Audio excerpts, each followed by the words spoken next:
Passed 4 महिलाओं की व्यक्तिगत और सांस्कृतिक कठिनाइयों के बीच से अपना रास्ता तय करने की कहानी है।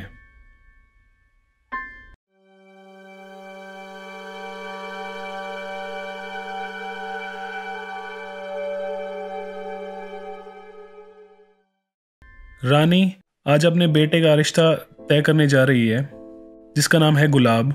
गुलाब अब अपने पिता की जगह ट्रक चलाने का काम करता है। उसके पिता की मृत्यु एक सड़क हादसे में हो गई थी, जिसके बाद से रानी अपना घर संभाल रही है। रानी की बूढ़ी सास भी है, जो इतनी बूढ़ी हो गई है कि अब उससे अपनी चारपाई से उठा भी नहीं जाता। रानी का मानना है कि अगर वो अपने बेटे की शादी कर देगी तो उसका बेटा सुधर जाएगा। रानी अपनी सहेली लज्जो के साथ दूसरे गांव पहुंच गई है और अपने बेटे का रिश्ता तय करती है, जिसमें लड़की का पिता उससे 3 लाख रुपए की मांग करता है। रानी अपना घर और अपने सभी जेवरात गिरवी रखकर 3 लाख रुपए लेके आई है और वह अपने बेटे का रिश्ता यहाँ पर तय कर देती है। इस लड़की का नाम जानकी है, जो लगभग 14 साल की है। इस बात की किसी को कोई परेशानी नहीं है कि यह जानकी सिर्फ 14 साल की है, क्योंकि यह प्रथा बहुत पहले से चलती आ रही है और जानकी का भी बाल विवाह ही हुआ था। वो वापस अपने गांव आती हैं तो वो देखते हैं कि वहाँ पंचायत बैठी है, जो एक लड़की के अपने ससुराल से वापस भाग आने की वजह से बुलाई गई है। पंच लड़की की मर्जी के खिलाफ उसे अपने ससुराल जाने का फैसला सुना देते हैं, भले ही उसका ससुराल कैसा भी हो। उसका देवर और उसका ससुर उसका रेप भी क्यों ना करते हों, और उसे छुपाने के लिए उसके ससुराल वाले उसका अबॉर्शन कराते हों। लड़की के माँ बाप भी ये सब बातें जानते हुए भी उसे उसके ससुराल भेज देते हैं। किशन, जो शहर में रहा है और वहीं पढ़ा है और एक पढ़ी लिखी नॉर्थ ईस्ट लड़की से शादी कर लेता है, उस लड़की को ससुराल ना भेजने की सिफारिश करता है और उसकी सारी जिम्मेदारी भी उठाने की बात करता है। लेकिन इसके बावजूद उस लड़की को उसके ससुराल भेज दिया जाता है। आजकल गांव के पास ही एक डांस कंपनी ने अपना डेरा लगा रखा है। इस डांस कंपनी का मुख्य आकर्षण बिजली है और जब वो नाचती है तो पूरा गांव उसके पीछे नाचता है। बिजली रानी की बचपन की दोस्त है। बिजली बताती है कि अब वो ये काम छोड़ना चाहती है। वो एक ऐसे व्यक्ति से मिली थी जिसने उसे सपना देखना सिखाया और एक दिन वो ये सब कुछ छोड़कर भाग जाएगी और अपनी जिंदगी अपने हिसाब से जिएगी। जब लज्जो और रानी वापस आ रहे होते हैं, तब रानी को एक आदमी का फोन आता है, जो एक रॉन्ग नंबर है, जो आजकल रानी के फोन पर अक्सर फोन करता है। रानी को उससे बात करके काफी अच्छा लगता है। दूसरी तरफ लज्जो है, जो एक बांझ है। उसका पति उसे हर रोज मारता है क्योंकि वह उसे बच्चा नहीं दे सकती। अब हर रोज मार खाना उसकी आदत हो गई है।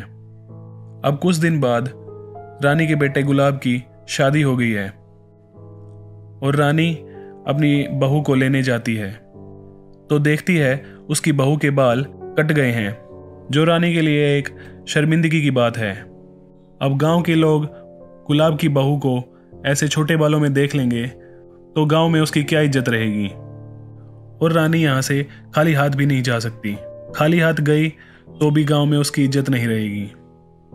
इन सब से बचने के लिए वह अपनी बहू जानकी के सर को ढक कर रखती है, लेकिन किसी तरह उसके बहू के सर से पल्लू उतर ही जाता है और सभी गांव वाले उसे देख लेते हैं। इस घटना के बाद गुलाब अपनी माँ से काफी नाराज होता है और कहता है कि उसने उसके लिए ऐसी लड़की जानबूझकर ढूंढी है और उसके गांव में उसकी बेइज्जती कराई है। और गुलाब की शादी वाले दिन ही रानी की सास की मृत्यु हो जाती है। गांव वाले कहते हैं कि गुलाब की बहू के छोटे बाल देखकर उसकी मां को सदमा लग गया और उसकी वजह से वो मर गई, पर ऐसा नहीं है। वो काफी बूढ़ी हो गई थी, उसकी वजह से वो मरती है। अब गुलाब भी अपने पिता की तरह अपनी बहू से मारपीट करता है और जोर जबरदस्ती करता है।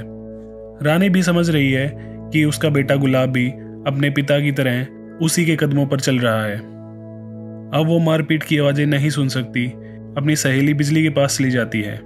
उससे बातें करके उसे अच्छा लगता है। किशन के यहाँ कपड़े बुनाई का काम करने से गांव की औरतें आत्मनिर्भर हो रही हैं और उनकी आर्थिक सहायता भी हो रही है। किशन की पत्नी नाओमी भी उसका पूरा हाथ बटाती है और शहर से काफ़ी ऑर्डर लेके आती है। गुलाब और उसके दोस्तों को ये सब बिल्कुल भी पसंद नहीं आता और एक दिन गुलाब और उसके दोस्त किशन के सारे हैंडीक्राफ्ट सामान को गंदा करके भाग जाते हैं। एक दिन लज्जो रानी के घर आती है। उसे उसके पति ने बहुत मारा है। हालांकि लज्जो को इन सब की आदत पड़ चुकी है, लेकिन आज उसकी चोट के निशान गहरे हैं, तो रानी उसकी चोट पर मलहम लगाती है। गुलाब के कुछ दोस्त रानी के पास आते हैं और उसे बताते हैं कि गुलाब मुसीबत में है। उसे उस लड़की के दलाल ने पकड़ रखा है जिसके पास वो हर रोज जाता है और उस पर उनका काफ़ी उधार हो चुका है। रानी को किशन की मदद लेनी पड़ती है। वह कुछ पैसे किशन से लेती है और अपना मंगलसूत्र भी गिरवी रख देती है और गुलाब को छुड़वा लेती है। इधर गुलाब की बहू जानकी से एक लड़का मिलने आता है जो उसी के गांव का है और उसके साथ पढ़ता था। तभी से वो एक दूसरे को जानते हैं और एक दूसरे को पसंद करते हैं और वह उसे दूर से ही देखकर चला जाता है। जानकी भी इस लड़के को पसंद करती है, इसीलिए उसने अपने बाल काट लिए थे ताकि कुछ दिन के लिए उसकी शादी टल जाए। और इधर गुलाब दिन पर दिन जानवर बनता जा रहा है। वह अपनी बहू को पीटता है और सब दोष अपनी मां पर डालता है। रानी भी समझ रही है कि जानकी का हाल भी उसी की तरह होता जा रहा है। जैसे उसका पति रात को पीकर आता था और उसे मारता था, अब जानकी के साथ भी यही हो रहा है। एक दिन बिजली अपनी मोटर लेके आती है और रानी और लज्जो उसके साथ जाती हैं। तब रानी अपनी बहू जानकी को भी अपने साथ ले जाती है। ये सब एक पुराने किले घूमने चले जाते हैं। तब उन्हें आज़ादी का एहसास होता है। लाजो और रानी को लगता है बिजली की जिंदगी बहुत अच्छी है। जब वो तीनों बात कर रही होती हैं तो लाजो कहती है कि वो कभी माँ नहीं बन सकती। तो उससे बिजली कहती है हो सकता है वो माँ बन सकती है, उसके पति को टेस्ट कराना चाहिए, हो सकता है उसका पति बांझ हो। तो रानी और लज्जो दोनों चौंक जाती हैं और कहती हैं ऐसा भी हो सकता है क्या? तो बिजली कहती है बिल्कुल हो सकता है, मर्द भी बांझ हो सकता है, उसे डॉक्टर से दिखाना चाहिए। तो बिजली कहती है कि अगर वो डॉक्टर के पास ना जाना चाहे तो वो एक बाबा के पास लेके जाएगी जो उसे बच्चा दे सकता है। बातों बातों में बिजली बताती है कि गुलाब उसके पास आया था पैसे लेकर उसके साथ सोने के लिए। तब बिजली ने उसे भगा दिया और रानी उसकी ये बातें सुनकर नाराज हो जाती है और वहां से चली जाती है। तब बिजली लाजो को बताती है कि रानी उसकी बचपन की दोस्त नहीं है। वह तो रानी के पति को उसके घर छोड़ने एक दिन रात को गई थी जब उसका पति नशे में धुत था। तब रानी ने उसे अपने घर रोका और खाने को भी खाना दिया और पूरी रात उन्होंने जी भर की बातें की। तब से वो दोस्त बन गई और बिजली को जब भी मौका मिलता वो रानी से मिलने आ जाती और उससे जी भर के बातें करती। तब वो लगभग 15 साल की थी। बिजली वापस अपनी डांस कंपनी में जाती है और देखती है कि डांस कंपनी के मालिक ने एक और लड़की को रख लिया है। डांस कंपनी में एक लड़का राजू भी है जो बिजली को बहुत पसंद करता है और उससे कहता है कि हम दोनों किसी दिन एक साथ भाग जाएंगे और उससे कहता है कि वो उसे अपनी रानी बनाकर रखेगा। अगली रात बिजली रानी और लाजो को लेके उस बाबा के पास जाती है जहां लाजो उस बाबा के साथ रात गुजारती है। उस बाबा के छूने से ही लाजो के आंखों से आंसू आ जाते हैं। उसने इससे पहले अपने पति के साथ सिर्फ हवस को ही महसूस किया था। प्यार क्या होता है उसने इसे पहली बार जाना है। बाबा उसे पूरा सम्मान देता है। उधर रानी को उस व्यक्ति का फोन आता है और वह अपना नाम और उम्र सब कुछ बताता है, क्योंकि रानी ने भी एक दिन उसे सब कुछ बता दिया था, उसका नाम, उम्र और उसका एक बेटा भी है 15 साल का। और वह उससे पूछता है कि रानी उससे मिलना चाहती है या नहीं। वो अपने गांव वापस पहुंच जाती हैं और उनकी लाइफ वैसे ही चलती है। रानी का बेटा गुलाब वैसे ही शराब पीकर आता है और अपनी बहू को पीटता है। लाजो का पति भी उसे हर रोज शराब पीकर मारता है। और उधर डांस कंपनी में बिजली की एक कंपटीटर आ चुकी है जिसकी वजह से रानी कभी भी निकाली जा सकती है। जानकी से मिलने वो लड़का फिर से आता है। रानी ये सब देखती है कि वो लड़का कुछ किताबें छोड़कर जाता है और जानकी उन्हें उठा लेती है। इधर एक महीने बाद लाजो को उल्टियां होने लग जाती हैं वो प्रेग्नेंट हो जाती है और उससे वह बहुत खुश है। रानी ने गुलाब की शादी के लिए 3 लाख उधार लिए थे और अब उसने 3 महीने से किश्त नहीं दी हैं। कर्ज का उसका बोझ बढ़ता जा रहा है। इधर लज्जो अपने पति को बताना चाहती है कि वो पेट से है, क्योंकि 2 महीने बीत चुके हैं, पर वह सही समय का इंतजार करती है कि कब उसके पति का मूड अच्छा होगा। इधर राजू बिजली से कहता है कि वो उसे दिल्ली लेकर भाग जाएगा और वहाँ एक नई डांस कंपनी खोलेगा जहाँ वो उसे अपनी नचनिया बनाएगा। बिजली समझ जाती है कि वो उससे प्यार नहीं करता, वो उसका दलाल बनना चाहता है और वो राजू को भगा देती है। एक दिन रानी देखती है कि उसके बक्से से उसके सारे पैसे गायब हैं। वह अपनी बहू जानकी पर सारा आरोप डालती है कि उसी ने अपने प्रेमी को पैसे दिए होंगे और उसी ने उसके घर में चोरी की है, पर असल में जानकी ने पैसे नहीं लिए हैं। ये पैसे तो गुलाब ने लिए हैं और वह ये पैसे बाहर उड़ा आया है।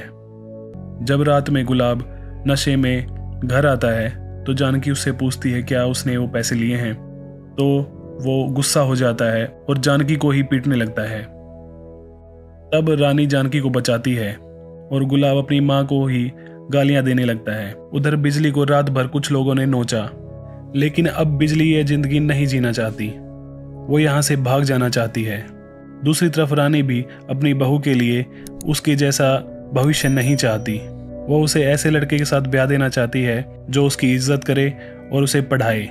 उसने गुलाब की शादी के लिए जो कर्ज लिया था उसकी वजह से वह अपना घर और ज़मीन सब बेच देती है और जो पैसे बचते हैं उन पैसों को उस लड़के को दे देती है जो जानकी से मिलने आता था और जानकी को भी उसी के साथ भेज देती है और वो उससे कहती है कि वो जानकी को खूब पढ़ाए।